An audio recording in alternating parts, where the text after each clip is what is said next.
Sir theory पढ़ा दो थोड़ा सा, नहीं होगा, नहीं होगा, ठीक है। बच्चा क्या होता है ना, सर मैंने लगा रखे, मैं दोबारा कैसे करूं? अरे भाई उतने ही लगाने से सिलेक्शन हो रहा है बच्चों का, तेरा क्यों नहीं हो रहा है?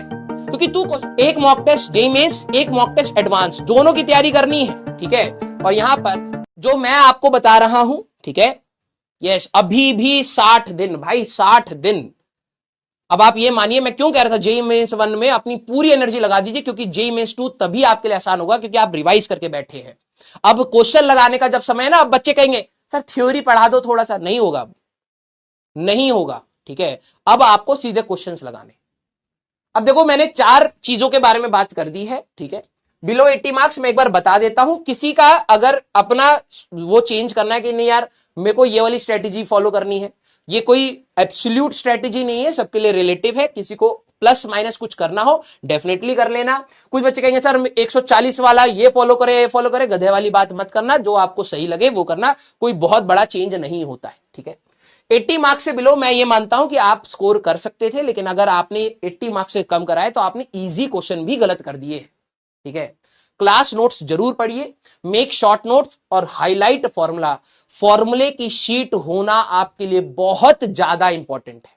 अगर आपने फॉर्मूले रिवाइज नहीं करे, आप बैठे रहोगे जेईई मेंस में, यार फॉर्मूला बेस्ड क्वेश्चन आ रहे हैं, फॉर्मूला बेस्ड क्वेश्चन आ रहे हैं, तो फॉर्मूले की शीट आपके पास होनी चाहिए एटलीस्ट, तभी आप स्कोर कर पाएंगे। और डीपीपीस लगाइए, जेईई मेंस लेवल तक की डीपीपीस है, लगाइए उनको, ठीक है।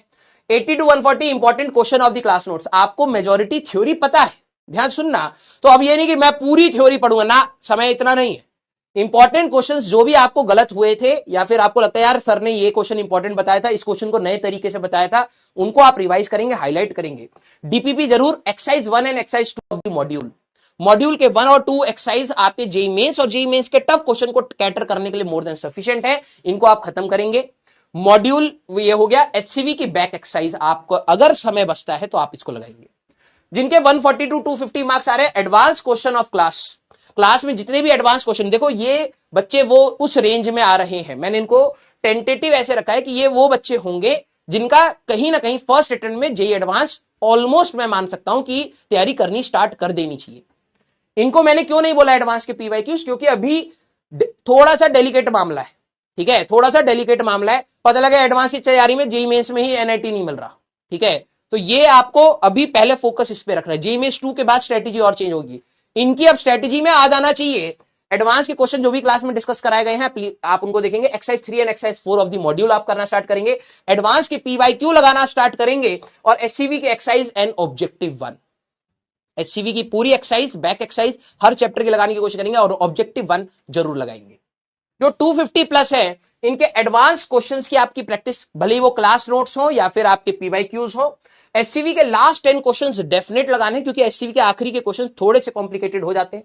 ऑब्जेक्टिव 2 एंड सॉल्व्ड एग्जांपल्स आपको लगाने ही लगाने हैं। अब आपको ये इंक्लूड करना है।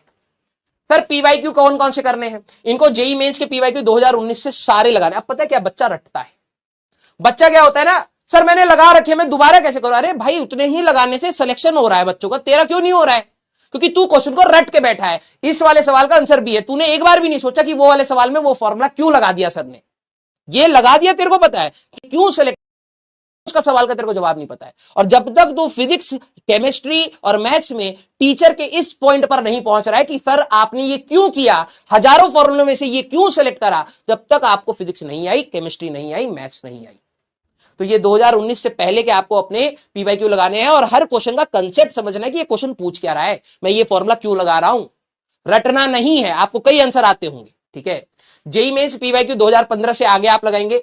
जेईई मेंस पीवाईक्यू फ्रॉम 2010, क्योंकि इनकी देखो मार्क्स आए हैं, डेफिनेटली इन्होंने काफी पीवाईक्यू लगा लिए होंगे, लेकिन 2010 से ज्यादा और एडवांस की पीवाईक्यूज लगाना स्टार्ट करेंगे। इनके एडवांस की पीवाईक्यू एंड शीट जो भी आपको दी गई है वो आप लगाएंगे, ठीक है। टेस्ट 2 मॉक टेस्ट देने की कोशिश करेंगे हफ्ते में 2, ठीक है। 2 mock test JEE mains level तक के, एक मॉक टेस्ट जेईई मेंस, एक मॉक टेस्ट एडवांस, दोनों की तैयारी करनी है, ठीक है। और यहां पर जिसके 250 प्लस है, कम बच्चे हैं, आप सीधे अब एडवांस के लिए आप अपना तैयार कर सकते हैं, ठीक है। एक्स्ट्रा बुक्स, क्योंकि कईयों को खुजली रहेगी कि सर मैं क्या एक्स्ट्रा लगा सकता हूं, कुछ भी नया नहीं है। HCV and PYQ, HCV and PYQ, HCV and advance की PYQ, NCERT, HCV, advance PYQs and NCERT exemplar. मैं कोई भी नई चीज नहीं दूंगा आपको। एनसीईआरटी एग्जाम्पलर, भले आप फिजिक्स केमिस्ट्री मैथ्स तीनों की लगाना चाहें लगा सकते हैं, that will be relevant for your syllabus. ठीक है, ये आपकी तैयारी के लिए है और यही मेरे को आपको बात करनी थी। क्लियर? Yes yes. हाँ अंकित कुमार सर, मेरा 140 प्लस तो आ रहे हैं बैकलॉग। देखो ये चीज तो मैं आपको पहले ही कह रहा हूं, इन सारी चीजों में आपको अपना बैकलॉग तो कवर करना ही है भाई, बैकलॉग कवर करना है। और कब तक आपको कवर करना है, ये डेडलाइन है फरवरी में। फरवरी के बाद अगर आप गए तो फिर आप अपने आप को डिमोटिवेटेड फील करेंगे और कुछ नहीं होगा। कर तब भी लेंगे लेकिन फिर डिमोटिवेशन के साथ करना पड़ेगा, स्ट्रेस के साथ करना पड़ेगा। आप अपना सारा बैकलॉग खत्म करेंगे in the month of February itself. Clear? In the month of February itself. ठीक है, अब सर हमारी क्लासेस का क्या है? ठीक है, कई सारे बच्चों को यह रहेगा कि सर हमारे प्रयास बैच की क्लासेस का क्या है।